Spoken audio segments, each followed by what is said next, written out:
اعوذ باللہ من الشیطان الرجیم بسم اللہ الرحمن الرحیم۔ محترم علماء کرام، سادات عظام، ہمارے کو چیئرمین صاحبان اور یہاں جو بھی آج انشن پہ بیٹھے ہیں ان سب کی خدمت میں، اور جو بھی باہر سے ابھی آئے ہیں اس انشن کو، اس کاز کو سپورٹ کرنے کے لیے، ان سب کی خدمت میں، اور بالخصوص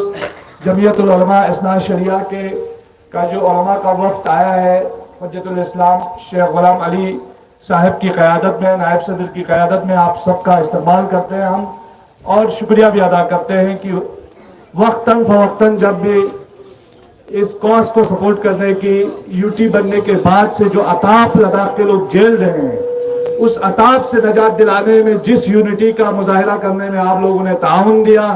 اس کے لیے آپ شکر گزار کے مستحق ہیں، اور میں بحیثیت نمائندہ آپ تمام لوگوں کے سپورٹ کا شکریہ ادا کرتا ہوں۔ اور اس کے ساتھ ساتھ یہ تھوڑا بہت خلاصتاً آپ لوگوں کو بتانا چاہتا ہوں کہ پچھلے 4 سال میں جو چیزیں لداخ جھیل رہا ہے، اور بالخصوص ہمارے اس علاقے میں جس طریقے سے اگر آپ بات کریں روزگار کی، یہ یوں تو ہمارے ہر ائمہ جمعہ پورے کرگل میں بے روزگاری کے اوپر، لداخ کے اوپر ہو رہی ناانصافیوں کے اوپر روشنی ڈالتے رہتے ہیں، لیکن ایک چیز جو ایک چھوٹا سا اگزامپل ہے وہ یہ ہے کہ ہمارے آج کل جو پڑھے لکھے نوجوان ہیں، جو ہمارے گیزٹڈ پوسٹ ہے، اس میں سے ایک لداخی بھی پچھلے 4 سال میں جاب نہیں حاصل کر پایا ہے۔ تو یہ ناکامی ہے اس یوٹی ایڈمنسٹریشن کی، اس سرکار کی، جو اتنے دعوے کرنے کے باوجود بھی ان کے سارے دعوے کھوکھلے ثابت ہوئے۔ 2019 کا الیکشن ہو یا اس کے بعد لیہ کے کونسل کا الیکشن ہو، اس سرکار نے لداخ کے لوگوں سے وعدہ کیا تھا کہ لداخ کو 6 شیڈول میں شامل کیا جائے گا۔ 6 شیڈول میں شامل کرنے کا مطلب یہ ہے کہ جو شیڈول ٹرائب سٹیٹس ہے لداخ کا، یہاں کی 90% آبادی سے بھی زیادہ قبائلی آبادی ہے، اس لیے جو قبائلی آبادی رکھتے ہیں ان کے لیے ایک قانون ہے، 6 شیڈول کے اندر کچھ سیف گارڈ ہیں، اور ان سیف گارڈز کی ہم جو ہے مانگ کر رہے تھے، اور یہ جو رولنگ پارٹی ہے اس کی طرف سے بھی یہ مینیفیسٹو کا حصہ تھا۔ لیکن 4 سال گزرنے کے بعد ہمیں ہوم منسٹری کی طرف سے یہ کہا جاتا ہے کہ آپ کو شیڈول 6 نہیں ملے گا، اور آپ کو شیڈول 6 ہو یا اسٹیٹ ہوڈ ہو یا لیجسلیچر ہو وہ نہیں ملے گا۔ اس کا مطلب یہ ہے کہ جو ہمارے نیچرل ریسورسز ہیں، جو ہمارے قدرتی وسائل ہیں جو ہمارے پاس ہے، چاہے وہ گلیشیر کی شکل میں ہو، چاہے وہ معدنیات کی شکل میں ہو، آج کل آپ ہندوستان میں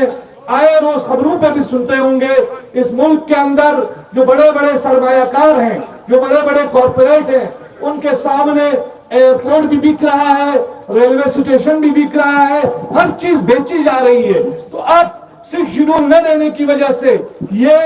جو گمان ہمارا تھا، یہ جو شک رہی ہے، اس لیے اس لداخ کو بیچنے کی سازش کے خلاف ہم سب کو اکٹھے ہو کر آواز اٹھانا پڑے گا، اور 6 شیڈول کی ڈیمانڈ کو یقینی بنانا پڑے گا۔ اور اس کے ساتھ ساتھ چونکہ لداخ میں پچھلے 4 سال میں جس طریقے سے بیوروکریسی کا دبدبا رہا، اور بیوروکریسی کے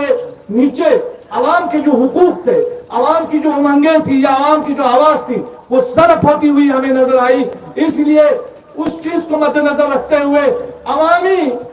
ریپرزنٹیشن یا عوامی حق کے حکومت جو عوام کے پاس ہونا چاہیے، اس چیز کے لیے اسٹیٹ ہوڈ یا ریاست کا درجہ ہونا لازمی ہے۔ اس چیز کو لے کر کے بھی اسٹیٹ ہوڈ کی ڈیمانڈ کرتے ہوئے ہم آگے بڑھ رہے ہیں۔ اس میں آپ تمام لوگوں کا آئندہ بھی تعاون جاری رہے گا، کیونکہ یہ لڑائی کوئی چھوٹی لڑائی نہیں ہے، بہت لمبی لڑائی ہے۔ اس ملک کے اندر بہت سارے علاقے ایسے ہیں جنہوں نے اسٹیٹ ہوڈ کے لیے لمبی لمبی لڑائی لڑی ہے، بہت ساری قربانیاں دی ہے، اور ہماری لڑائی کیا ہے؟ یہ آغاز ہے۔ حالانکہ ہم پچھلے 4 سال سے لڑ رہے ہیں، لیکن جو شدت اس وقت پکڑ لی ہے، اس شدت میں ہم کو آگے اور بھی جو ہے وہ مل کر کے لڑنے کی ضرورت ہے۔ اس لیے میں آپ لوگوں کا زیادہ وقت نہ لیتے ہوئے پھر ایک بار خوش آمدید کہتا ہوں یہاں پہ آنے پر، اور آئندہ بھی آپ لوگوں سے یہی تقاضا ہے کہ آپ لوگوں کا یہ سپورٹ جاری رہے گا۔